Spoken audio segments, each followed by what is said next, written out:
রংপুরের পীরগাছা উপজেলা মিনি স্টেডিয়ামের নির্মাণ কাজ দ্রুত চালুর দাবিতে সংবাদ সম্মেলন করেছেন স্থানীয় বাসিন্দারা।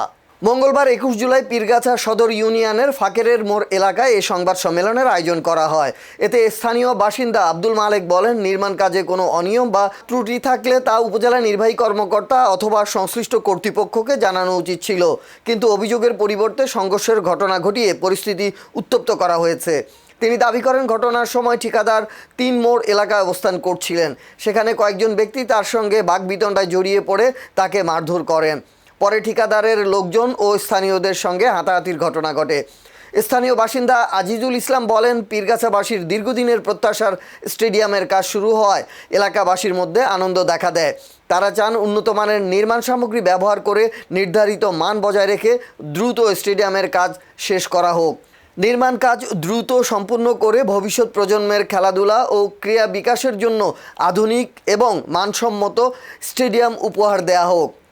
কিন্তু আসলে এখানে মারামারি প্রোগ্রাম করে। উল্লেখ্য, নিম্নমানের নির্মাণ সামগ্রী ব্যবহারের অভিযোগে গত ১৭ জুলাই স্থানীয়দের সঙ্গে ঠিকাদার পক্ষের সংঘর্ষের ঘটনা ঘটে। পরে এলাকাবাসী প্রায় ১ ঘন্টা পীরগাছা রংপুর আঞ্চলিক মহাসড়ক অবরোধ করে রাখেন। প্রশাসনের হস্তক্ষেপে অবরোধ প্রত্যাহারের পর তদন্ত শেষ না হওয়া পর্যন্ত নির্মাণ কাজ বন্ধ রাখা হয়।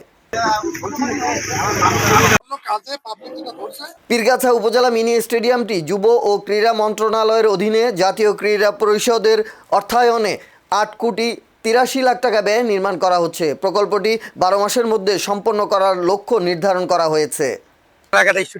কাজ শুরু হয়েছে, করার পরে আমরা এদিকে ফিরে যাই, মোটামুটি ভালো কাজ করতেছে। টুকিটাকি দেখি যে একটু প্রবলেম থাকে, দাদা একটু একটা ইটের সমস্যা, সেটাও সলভ হয়ে গেছে।